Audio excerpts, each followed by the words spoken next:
राम राम शेतकरी मित्रांनो, पिनाक कंपनी या चॅनलमध्ये आपलं स्वागत आहे. तर मित्रांनो, थंबनेलवरून तुम्हाला तर कळलंच असेल की उन्हाळी बाजरी लागवड का करू नये आपण, तेच आजच्या या व्हिडिओमध्ये बघूयात. तर मित्रांनो, या बाजरीची पेरणी आम्ही 17 फेब्रुवारीला केलेली आहे. तर सध्याची कंडिशन बघू शकता तुम्ही, असे कणसाला बऱ्यापैकी दाणे लागलेले आहेत. बऱ्यापैकी अजून काही कणस निघणं चालू आहेत. काही कणस सध्या परिपक्वसुद्धा झालेले आहेत.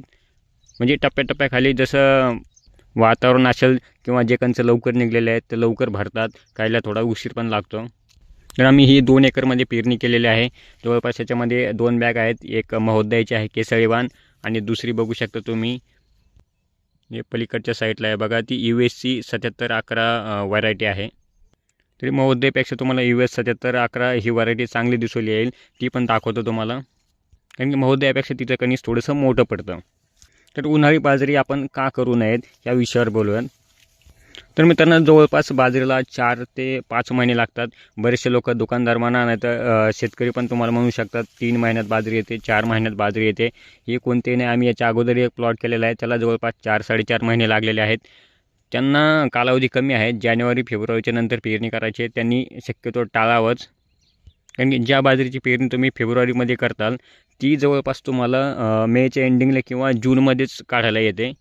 कारण की तेव्हा आपल्या खरीप हंगामाची कामे पूर्ण जोरदारपणे चालू असतात. त्यामुळे आपल्याला हे काम करावं का ते काम करावं असं कळत नाही. आणि जेव्हा तुम्ही ऑलरेडी खरीपमध्ये पण पीक घेता, रब्बीमध्ये पण पीक घेता आणि उन्हाळी पण कोणतं एखादं पीक घेता, तर हे तिन्ही मोसममध्ये तुम्ही पीक घेतल्यानंतर जे रान जसं आपल्याला नेक्स्ट खरीपमध्ये राबवायचं आहे त्या प्रकारे ते राबवत नाही.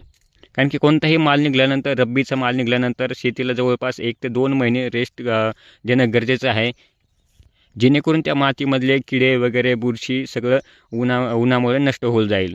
कारण की आपल्याला रब्बीचं पीक निघाल्यानंतर नांगरणी करून त्याला 1-2 महिने तसं तळून द्यायचं आहे, जेणेकरून त्याचं गवत किडे वगैरे कीटकनाशक सगळे मरून जातील.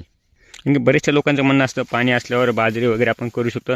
ठीक आहे, तुम्ही करू शकता, पण तुम्हाला बाजरीची पेरणी जर करायची असेल तर शक्यतो डिसेंबर किंवा मिड जानेवारीपर्यंत तुम्ही करू शकता. खूप जास्त लेट झाल्यानंतर तुम्ही शक्यतो पेरणी टाळावी. आणि कोणाच्याही सांगण्यावरून पेरणी करू नका की 2.5 महिन्यात येते, 3 महिन्यात येते. आम्ही एक प्लॉट तयार केलेला आहे याच्या अगोदर, जवळपास त्याला 4-4.5 महिने लागलेले आहेत.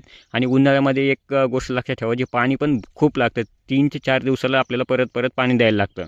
आता हीच बाजरी पेरायच्या वेळेस आम्हाला दुकानदारांनी सांगितलं की 3 पाण्यामध्ये बाजरी येते. जवळपास याला 8 ते 10 पाणी झालेले आहेत, अजूनही 2-3 पाणी लागतील. हे बघू शकता तुम्ही, कणसाची साईज बऱ्यापैकी आता परिपक्व झालेली आहेत. जवळपास 15 ते 20 दिवसामध्ये काढणीस येऊ शकते. ही बघू शकता, ही US ॲग्रीची 7711 व्हरायटी आहे. ते पहिली दाखवलेलं तुम्हाला महोदयाची आहे. ही बघा US 11ची. हिचं कणीस बघू शकता, हिची साईज पण खूप मोठी आहे आणि जो दाणा आहे त्या दाण्याची पण साईज खूप मोठी आहे. हे बघू शकता, अशा प्रकारे कणीस पडलेला आहे. आणि झाडांची साईजसुद्धा थोडी मोठी आहे आणि एका झाडाला जवळपास 5 ते 6 कणीस लागलेले आहेत. बघू शकता, एकदम हिरवीगार बाजरी आहे. तर मित्रांनो, व्हिडिओ आवडला असेल तर व्हिडिओला लाईक नक्की करा आणि चॅनलला सबस्क्राईब करायला विसरू नका. धन्यवाद.